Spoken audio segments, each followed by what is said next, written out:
Kalbimde yok yerin, vurdun yaran derin. Unut yaşananları, daha sil olanları. Hislerimin kurbanısan, sen mecbur insansan.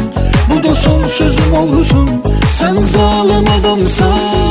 Gitti senli hatireler, kaldı benle neler neler. Benim çektiğim acını sen çekesen her geceler. Dediler ki fikir etme, belki zamanla düzeler. Daha geçtir dönme geri, geçse de aylar iller. Gitti senli hatireler, kaldı benle neler neler. Benim çektiğim acını sen çekesen her geceler. Dediler ki fikir etme, belki zamanla düzeler.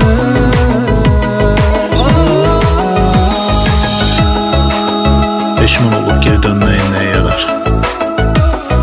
Sen artık gittiğin gün öz yoluna seslen. Daha gizli.